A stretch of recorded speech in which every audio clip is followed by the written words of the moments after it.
Hi, everybody, and welcome to Toy Ventures. I'm Brian, your host. It's been a little while since I've done a Toy Ventures episode. It's not for lack of wanting to, but more or less, I'm a strong believer in doing something when you really feel like doing it and you have something to say. So, for this long overdue episode, I thought I would recap some of the adventures I've been having with my family that do involve looking for vintage toys. And then at the end, I want to share my finds. I'm happy to say that I've actually found some really cool stuff in the last few weeks. It's really bared some fruit. So the first recap I have is an antique mall my wife and I frequent quite a bit. And we went here a few weeks ago. It is Sanford and Son, and that is in Barrie, Ontario.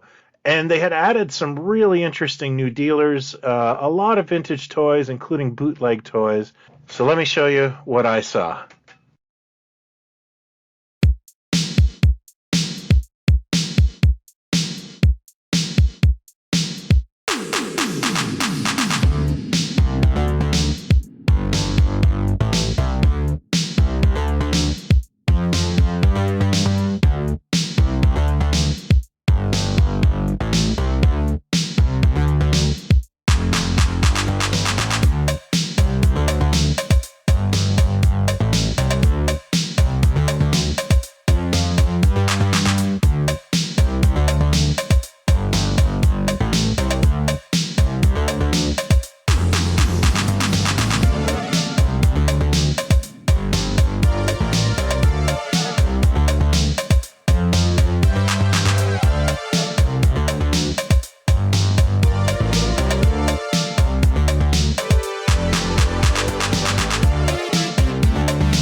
Surprisingly, even though there was all this toy goodness, I didn't actually buy much of anything at Sanford and Son save for a Hamburglar toy. My wife made out a lot better than me, scoring a board game and some Christmas items, so it was a good trip. However, we did stop in another one of our favorite haunts, and I featured this place before, and that's Frielton recently. And I'm just going to showcase some of the images of the stuff I saw. One of the things I kind of regret not picking up is this awesome Zachary monster record. I love Zachary. I used to go to Chiller Theater all the time, and I probably would have bought it under normal circumstances, but the booth that I love visiting was having like a 35% off sale, and I ended up going with some items from that I'll share right here. So the first thing that caught my eye was this beautiful GLJ Godzilla Bendy from the late 70s. I had this as a kid. It was one of my few Godzilla toys. The card art for this figure is just bonkers cool, where they've just built this little world with model trains and army men. I just can't say enough about this toy. I had one on the card. I sold it in a moment of weakness. It was nice to get this guy back. I just wish his tail wasn't broken. It's making him hard to stand, but I was very happy to find Godzilla. In that same booth, I also picked up a Micronaut figure. I'm always on the hunt for Micronauts, and they're really few and far between around here. And this wasn't really on my wish list, but factoring in the 35% off, and that I've stared at this for a few years, I picked up an opaque time traveler. They're a little harder to find. They're certainly more expensive than the usual clear time travelers. I don't think I'm going to purchase more opaque time travelers, but I wanted one nice example for my collection. And finally, I had to have the web from Remco's Mighty Crusaders, especially at discount. These are figures created by Remco in the 1980s that are of the Archie comics superheroes, of which I'm especially fond of. They are mildly disappointing, but at the same time, rather charming. I don't go out of my way to collect them, but, if they're $10, $12 like this one was with discount, I'm all in. However, as cool as these finds are, nothing beats what I picked up at Canadian Toy Con last weekend in Burlington, Ontario. My son came down to join me, and that's kind of fitting because this was literally his first toy show when he was a kid. I brought him there as a baby, and we've set up there a million times as well. It was packed, and there was a lot of decent stuff, so let's let the slideshow speak for itself, and then I'll tell you what I picked up.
So there was a lot of cool sights at this show, and definitely a lot of the vintage I collect. Unfortunately, I just couldn't find anything on my want list, and I was actually doing my last pass when I noticed this Delta probe from Superpowers. I'm not a Superpowers collector, but it was buried in the back, and I wondered what else was there. And of course, I noticed this beautiful jumbo Machinder of Grendizer or Goldorak in other places. I could not afford that. However, behind all these toys was this remarkable Microman rescue base from Takara, Japan. Not a Microman collector, but I'm a firm believer, like when you go to a show and you see something you're not going to see again, you probably want to pick it up. And I am a fan of Micronauts, and I collect Japanese toys. And for the price, when you factor in how much it would even just to get shipped over here from Japan, was a bargain. I met a new collector. It was really nice to meet. I just can't wait to do a separate Toy Ventures on this piece. Speaking of toy shows, I just want to say that I'll be appearing at a couple over the next couple of weeks. Next Saturday, the February 25th, I will be at ZoloCon 2023. Look for me at the Toy Ventures booth. And the weekend after that, I will be setting up at Canadian Toy Con in the Galaxy Club in Oakville. That's March 5th. I'll be selling all the same stuff that we have in the shop, issues of Toy Ventures, our books, our Polyester Pal action figures, and our new line of collectible pins. That's all the time I have for this week's Toy Ventures. I hope you've enjoyed it. Before I go, let me ask you the question: what holy grail of yours did I walk by at any of these shows or places? Let me know in the comments below. Thank you as always for watching. If you're new to this, please consider hitting like and subscribe. And if you're not new to this, please give it a like and share it with a friend. It really helps us out. Until next time, thank you for watching. Be well and talk toys, not others. Cheers.